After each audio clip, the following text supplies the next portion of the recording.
Assalamualaikum warahmatullahi wabarakatuh. Bismillahirrahmanirrahim. Nahmaduhu wa nasta'inuhu wa na'udzu min syururi anfusina wa min sayyiati a'malina. May yahdihillahu fala mudhillalah wa may yudlilhu fala hadiyalah.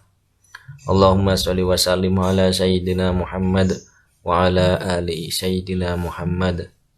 Salatan wa salaman ta'imaini amma ba'd. Puja dan puji syukur kita haturkan kehadirat Allah Subhanahu wa taala, yang mana pada kesempatan kali ini kita masih diberikan beribu-ribu kenikmatan, diberikan taufik, hidayah dan inayah dari Allah Subhanahu wa taala, termasuk nikmat sehat wal afiyat, sehingga kita mampu meneruskan materi pembelajaran pada kesempatan hari ini. Sholawat dan salam tak lupa kita haturkan kehadirat Nabi kita, Nabi Agung Muhammad sallallahu alaihi wasallam. Qaulina Allahumma sholli ala sayyidina Muhammad wa ala ali sayyidina Muhammad. Semoga dengan senantiasa melantunkan sholawat dan tidak lupa berusaha sekuat tenaga menjalankan segala yang diperintahkan, menjauhi segala yang dilarang, dan berusaha mengikuti sunnah-sunnahnya, kita di yaumil kiamah mendapatkan syafaatul uzma dan diakui sebagai umatnya. Amin Allahumma amin. Pada pertemuan kali hari ini kita sampai pada bab 9 yang berjudul mengelola wakaf dengan penuh amanah. Ya, pada bagian berikut ini kita bisa lihat ya bahwasanya inti di antara pembelajaran kita adalah memahami ketentuan wakaf, menganalisis dalil-dalil tentang wakaf, menunjukkan sikap gemar berwakaf. Ya, pada bahasan kali ini kita akan membahas memahami ketentuan wakaf. Dalam hal ini ketentuan secara syariat Islam, apa itu wakaf dan bagaimana cara berwakaf sesuai dengan tuntunan syariat Islam. Pengertian wakaf. Wakaf secara bahasa berasal dari bahasa Arab, yaitu wakofa, yang artinya menahan atau sama halnya semakna dengan al-habs, dan bisa juga diartikan mencegah atau semakna dengan al-man'u.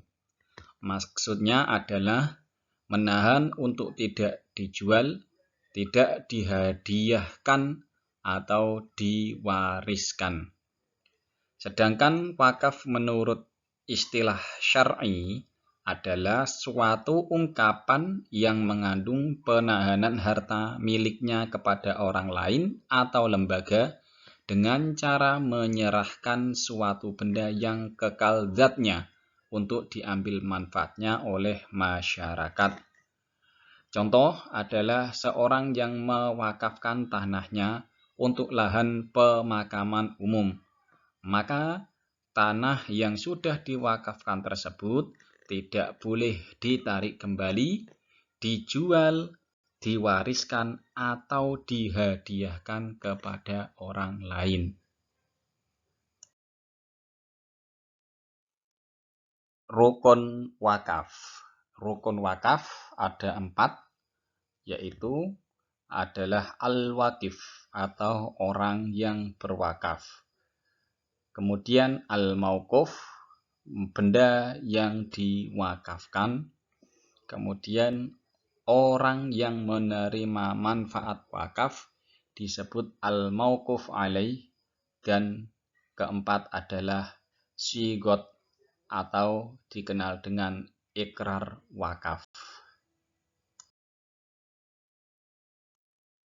Al-wakif atau orang yang mewakafkan harus memiliki kriteria, diantaranya memiliki secara penuh harta itu Artinya dia merdeka untuk mewakafkan harta itu kepada siapa yang ia kehendaki. Selanjutnya, yang berwakaf harus orangnya berakal, tidak sah wakaf orang bodoh, orang gila, atau orang yang sedang mabuk. Jadi ketika ada orang-orang yang tidak berakal tersebut mewakafkan suatu barang, maka wakafnya tidak sah. Kemudian syarat yang ketiga, al-wakif harus balik. Balik artinya ya sudah mencapai usia balik, yaitu ketika laki-laki berusia 15 tahun maksimal dan ketika perempuan minimal sudah berusia 9 tahun.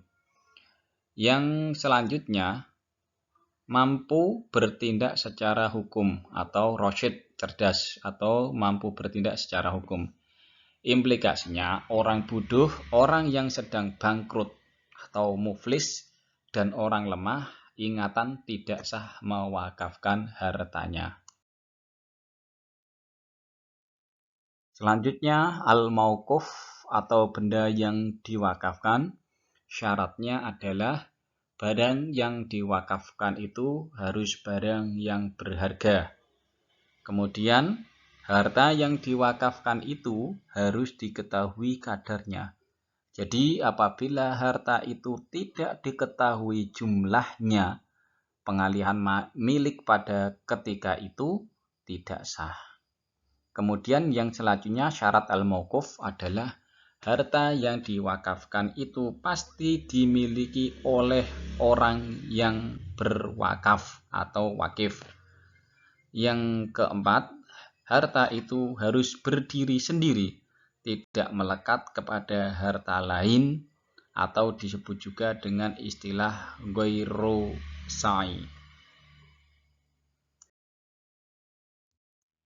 Syarat al-mauquf alaih atau orang yang menerima manfaat dari wakaf tersebut diantaranya satu bisa dipilah yaitu adalah muayyan atau tertentu. Yang dimaksud di sini adalah jelas orang yang menerima wakaf itu. Apakah seorang, dua orang, atau satu kumpulan yang semuanya tertentu dan tidak boleh diubah. Persyaratan bagi yang menerima wakaf tertentu ini bahwa ia adalah orang yang boleh untuk memiliki harta. Maka orang muslim merdeka dan kafir dhimmi atau yang disebut non-muslim yang bersahabat yang memenuhi syarat ini boleh memiliki harta wakaf. Adapun orang bodoh, hamba sahaya, dan orang gila tidak sah menerima wakaf. Kemudian adalah tidak tertentu atau ghairu muayyan, yaitu tempat berwakaf itu tidak ditentukan secara terperinci. Umpamanya seseorang untuk orang fakir miskin, tempat ibadah, dan lain-lain. Syarat-syarat yang berkaitan dengan ghairu muayyan yaitu bahwa yang akan menerima wakaf itu hendaklah dapat menjadikan wakaf itu untuk kebaikan yang dengannya dapat mendapatkan atau mendekatkan diri kepada Allah Subhanahu wa taala dan hanya untuk ditujukan kepentingan Islam saja. Yang selanjutnya syarat dan ketentuan dari syigot atau ikrar wakaf, ikrar pengikraran wakaf adalah yaitu ucapan itu harus mengandung kata-kata yang menunjukkan kekalnya.